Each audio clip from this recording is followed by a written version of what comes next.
안녕하세요, 한나TV입니다. 제가 이번에는 이제 그 전에는 우리나라의 6.25 전쟁 때 이제 징집되었던 소년병에 대한 이야기를 했고요. 이번에는 국제적인 소년병 문제를 하려고 합니다.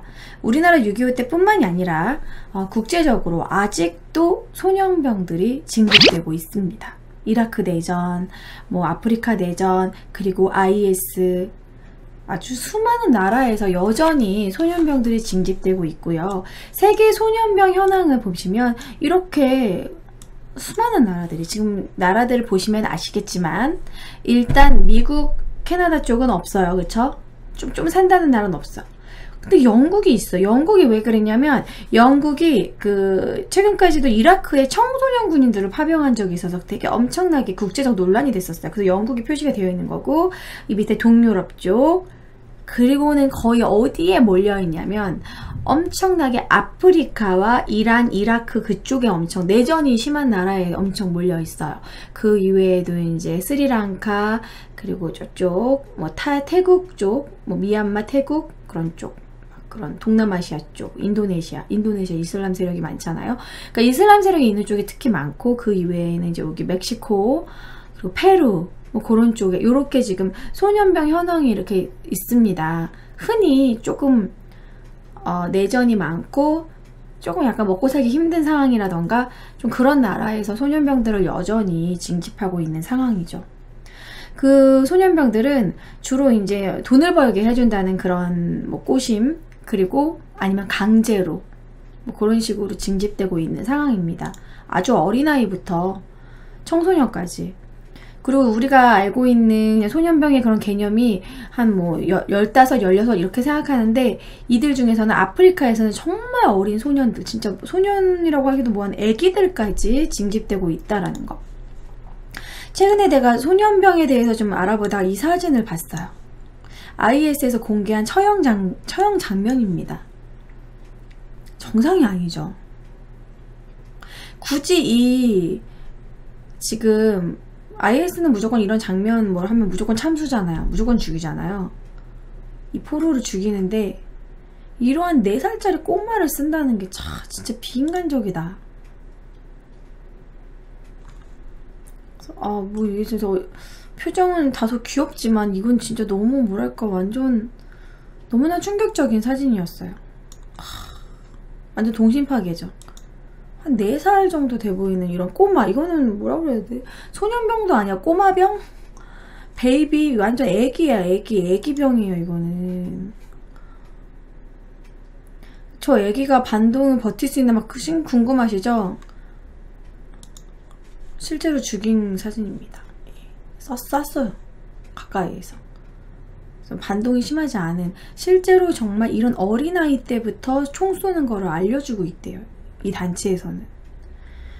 이런 비인간적인 단체가 있다라는 것 자체도 정말 화가 나고, 아니 이 꼬마는 뭔지야. 얘는 진짜 애기인데 완전 진짜 무슨 공놀이하고 막 이렇게 우쭈쭈 엄마랑 막 이렇게 정말 아기처럼 놀아야 되는 애한테 총을 손에다 쥐어주고 사람을 죽이게 하는 게 이게 진짜 인간이 할 짓이야 정말.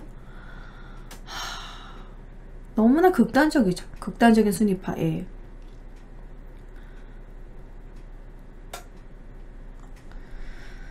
이러한 소년병 문제도 있고, 그리고 아무래도 소년병들이 많이 착출되는 곳은 바로 소말리아나 아프리카 그런 내전 지역입니다. 소말리아에서 지금 소년병으로 착출되고 있는 이러한 어린 학생들, 이제 애기잖아요, 그쵸? 총 쏘고 살기 위해서. 그리고 아무래도 블러드 다이아몬드 촬영지로 유명한 블러드 다이아몬드에서도 소년병에 대해서 많이 나와요.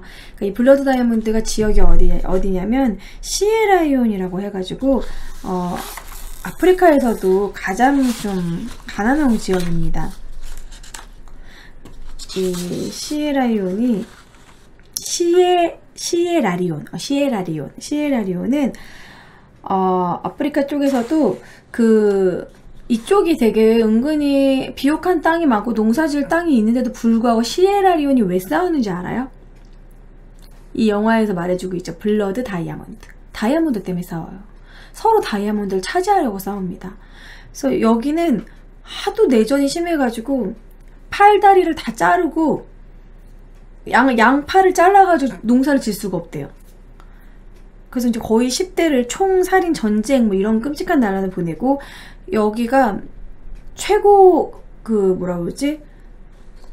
평균 수명이 34살이래요. 너무 내전이 심하고 다 어렸을 때 죽는다던가 이제 어른이 돼서도 계속 죽어서 평균 수명이 34살. 노인이 없어. 늙기 전에 다 죽었어 거의. 그래서 평균 수명이 34살이고 1인 국민소득이 14만원. 1인 국민소득이. 그래서 세계에서 가장 가난한 나라라고 해요. 뭐 때문에? 다이아몬드 때문에.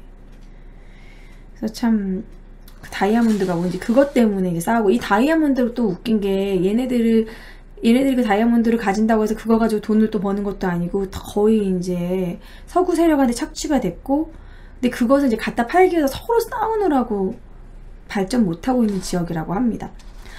이 시에라리온 얘기를 하다가 이제 한 소년병의 이야기를 책으로 쓴 내용이 있었어요. 그게 바로 집으로 가는 길이라는 이런 책을 쓴 이 아이도 시에라리온의 출신인데요. 12살에 전쟁에 이제 참여하게 돼서 소년병으로 참전하게 돼서 거기서 싸우다가 이제 겨우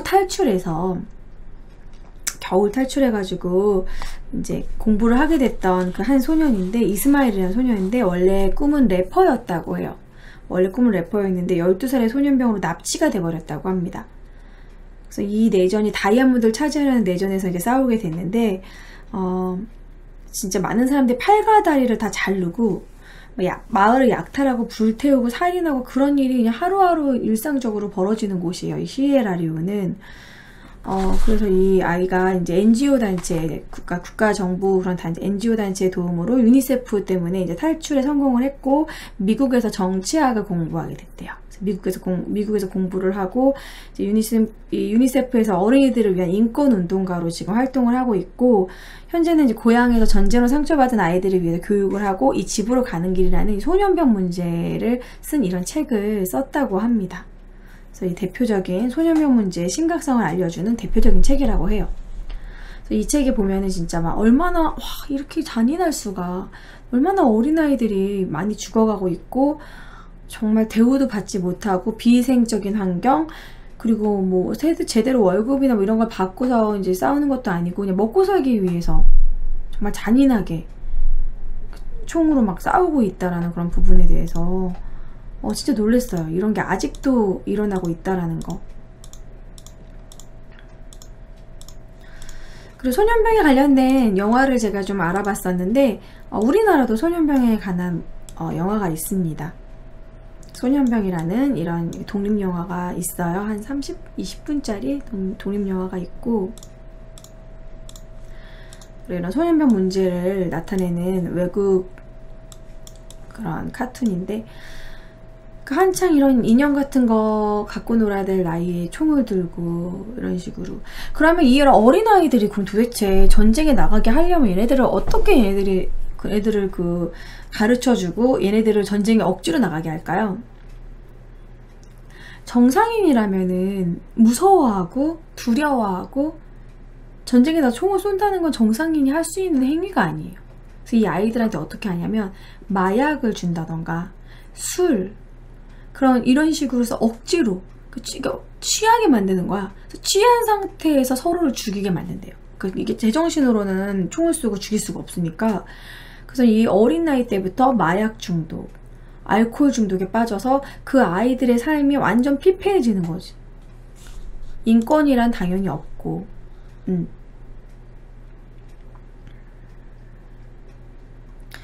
집으로 가는 길은 기독교 책은 아닙니다. 네. 이거는 소년병과 관련된 그런 책이에요.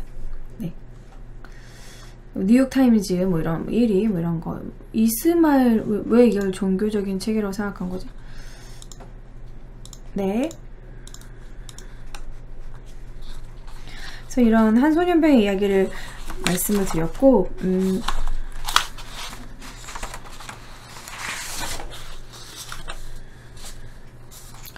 그래서 아무튼 이들이 왜 이렇게 소년병이 될 수밖에 없고 왜 어쩌다가 이렇게 이렇게 좀 어린 나이에 이렇게 소년병이 되었나 그런 걸 보면 주로 이제 전쟁 고아가 됐거나 부모가 다 죽어버렸다던가 생계를 위해서 어쩔 수 없이 돈을 벌기 위해서 여기서 먹을 거라도 주니까 그래서 총을 들 수밖에 없게 되고 먹고 재워주는 것이 필요해서 어쩔 수 없이 총을 드는 경우도 있고요. 그리고 납치되는 경우도 있고요. 아니 왜 얘네들이 그렇게 잘 싸우지도 못할 텐데 왜 하필 이렇게 소년들을 어린아이들을 왜 전쟁에 쓸까 그런 생각을 해봤는데 이제 알아보니까 경제적인 이유 때문이래요. 어른들은 더 많은 돈을 줘야 되지만 어린아이들은 그냥 먹여주고 재워주고 유지비가 적게 든다는 거. 그리고 두 번째는 일단 통제가 용이하다. 이제 좀 어른들은 좀 상부 명령을 내리고 막 이럴 때 월급도 적고 그래서 막 반항할 수도 있고 오히려 다 총을 갖고 있는 상황이니까 어른들은 오히려 공격할 수도 있잖아요. 그 위에 상부를. 근데 어린아이들은 아무래도 말을 좀 더 잘 듣고 통제가 쉽고 그리고 이제 적군들이 아이이기 때문에 방심할 수 있다는 거 그걸 노린다고 합니다. 이제 이게 첩자인 것처럼 딱 들어가가지고 몰래 이제 전투 이런 상황을 만들어가지고 몰래 이렇게 뭐 기밀을 빼와온다던가 아니면 분장을 했다가 갑자기 총을 갖고 와서 뭐 몇 명 요인들을 죽인다던가 이런 식으로 침투가 용이해서 전투에 많이 사용한다고 해요. 이런 어린아이들을.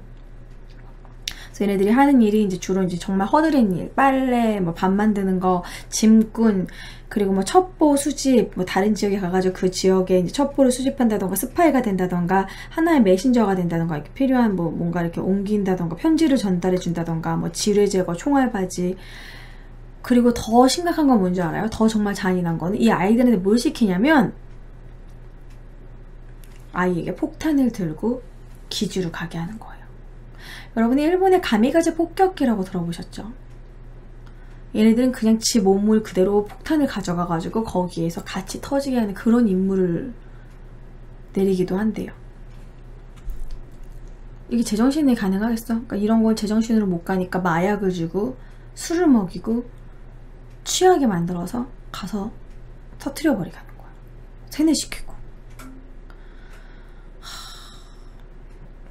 자살폭탄 테러에 가담시키는 건 정말 너무 잔인한 것 같아. 그쵸? 그리고 더 안타까운 거는, 더 충격적인 건 소녀병들은 심지어 식모일 뿐만이 아니라 정말 거기에 있는 일반 어른 군인들의 성노예로도 이용이 되고 영양 상태도 제대로 음식을 주는 것도 아니고 술, 마약, 폭력, 살인 이 모든 것에 노출된 아이들은 어릴 때부터 너무나 큰 정신적 충격과 죄책감에 시달리게 되고 한참 뭔가 공부를 하고 배워야 될 그런 파릇파릇한 나이에 그렇게 소년병이 됨으로써 그 아이의 운명은 완전 망가지게 돼버리는 거죠. 그런 어렸을 때부터 험한 일을 한 아이가 나중에 커서 진짜 제대로 막 정신적으로 얼마나 큰 충격을 받겠어요.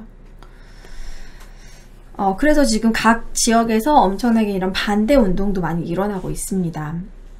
어떤 반대 운동이 있냐면 일단 국제적인 노력은 유엔에서는 소년병 짐직 중단을 위한 조치를 위한 강화하고 있고요. 반기문 사무총장이 수시로 소년병 문제를 많이 언급하고 소년병 종식을 촉구하고 있습니다. 우리나라 분이죠. 그래서 이 반기문 총장이 이제 사진을 찍었던 이 레드핸드 운동. 레드핸드 운동은 뭐냐면요.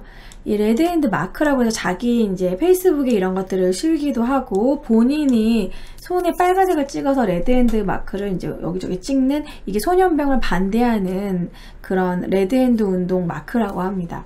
그래서 이런 레드핸드 운동을 추진하고 있고 레드핸드 검색을 해보시면은 그 홈페이지가 있어요. 레드핸드가 지금 하고 있는 활동이라던가 여러분들도 SNS에 레드핸드 마크를 찍어주세요. 뭐 그런 운동을 하기도 하고 소년병 반대 운동을 이런 아이들과 막 이런 식으로 계속 교육을 하고 계속 이렇게 홍보를 하고 있습니다. 특히 우리나라 이제 반기문 사무총장이 이런 일을 하고 있고요. 이거 말고도 월드비전에서도 우간다의 전쟁 피해 아동 지원센터를 운영하고 소년병들이 임시 숙소를 만들어서 얘네들이 정말 싸움이 좋아서 싸우는 것이 아니라 먹을 게 없고 잘 곳이 없어서 그런 거니까 임시 숙소를 만들어 준다던가 그리고 악질적으로 그런 소년들만 납치해가지고 소년병으로 만드는 그러한 인물도 있대요. 그러한 사람들, 그러한 단체도 있대요.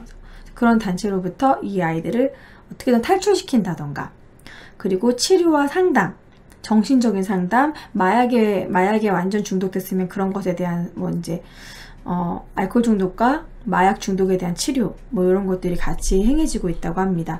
유니세프 같은 경우는 콩고 민주공화국에서 소년병 징집 해제에 참여 소년병을 풀어주는 협약을 했고, 보호소에서 재활에 힘쓰는 등 계속 여러 가지 이제 국가적인 NGO 단체에서 소년병, 이런 국제적인 소년병 문제에 대해서 관심을 가지고 있어요.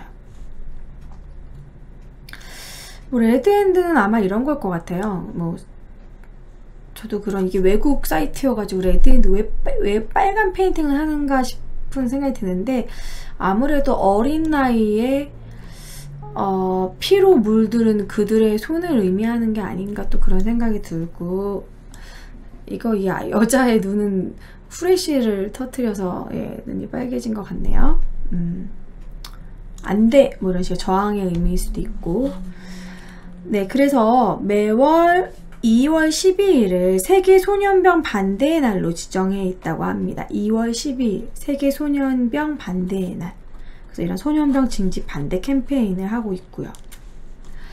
그래서 이런 소년병 문제는 국제적으로 아직도 일어나는 문제고, 아직도 많은 아동들, 진짜 아동, 소년이라고 할 수 있는 정말 어린 아동들이 여기에 지금 아직도 전쟁에 참여가 되고 있는 상황에서,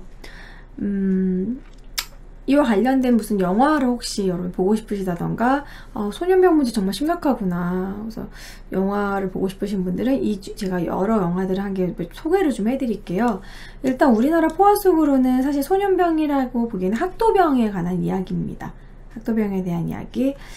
근데 이제 어쨌든 학도병도 사실 소년병에서 한두 살 더 많은 거니까 이들도 되게 어린 학생들이었죠. 이런 학생들의 그런 전투에 관한 이런 우리나라 영화도 있고요. 그리고 외국 영화 중에서는 이제 소년병 문제로 유명한 건 바로 블러드 다이아몬드, 레오나르도 디카프리오가 나오는, 저도 이거 봤었거든요.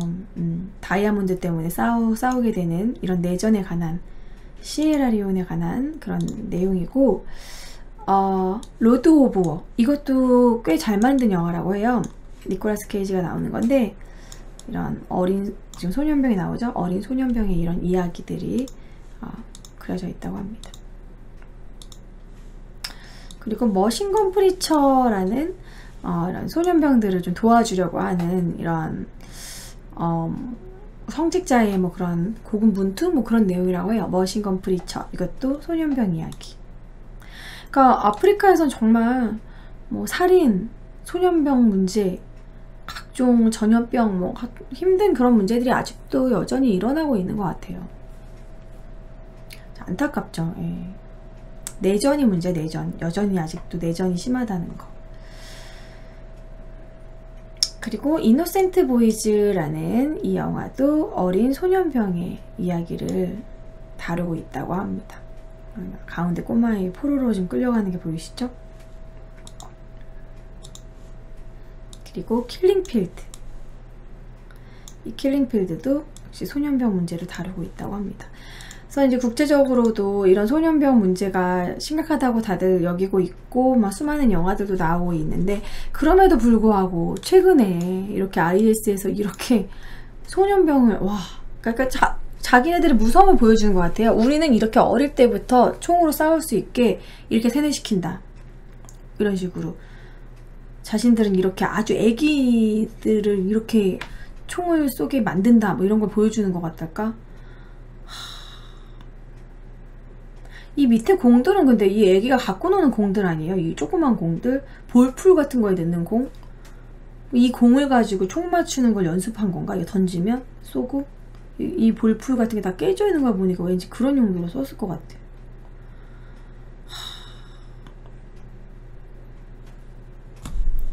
그래서 참 이런 게 지금 현재 국제적인 소년병 문제의 현실이라는 게 정말 안타깝고, 여러분들이 뭐 참여할 수 있는 거는 이런 레드핸드 마크와 관련된 그런 것들 좀 알아본다던가, 매년 2월 12일 소년병 반대의 날에 좀 관심을 가진다던가, 세계적으로 이런 소년병 문제에 대해서 조금 더 관심을 가져줬으면 좋겠다, 이런 생각을 해서 제가 오늘은 국제적인 소년병 문제에 대해서 얘기를 하게 됐습니다.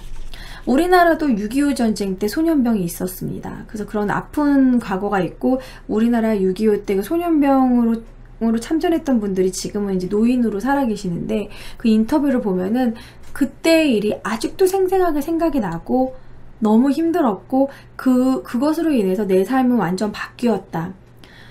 뭐 몸의 상처뿐만이 아니라 정신적인 그런 충격이 너무 커가지고 제대로 된 일을 할 수도 없었고 너무 진짜 힘들었다는 그런 게 아직도 생생하게 있는데, 그러니까 이렇게 정말 한 사람의 인생을 완전 송두리째 바꿔버리는 거잖아요. 이렇게 어린 나이에 칼을 들고 총을 들고 누군가 싸우고 이런 전쟁에 참전한다는 거는. 그래서 이제 앞으로 정말 국제적으로 이런 소년병 문제를 좀 관심을 갖고 많이 해결됐으면 하는 그런 마음이 있고요. 제가 권해드렸던 영화들 관심 있으신 분들은 한 편씩 좀 보셨으면 좋겠어요. 네, 오늘은 좀 다소 진지한 소년병 이야기를 나눠봤습니다. 자, 다음 시간에도 알찬 역사 스캔들로 찾아올게요. 안녕.